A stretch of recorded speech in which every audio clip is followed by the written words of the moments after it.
Hi guys, it's Friendly Advice again. Just wanted to share a tip on keeping your mental health and wellness really good.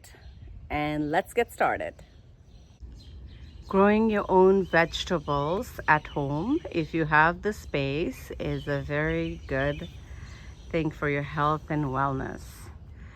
So if you have time and make the time to grow your own mint, your parsley,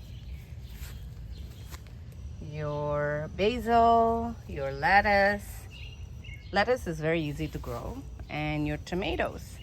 So easy to grow tomatoes and cucumbers. Things are very expensive, and I would recommend you do this for yourself, for your health and wellness.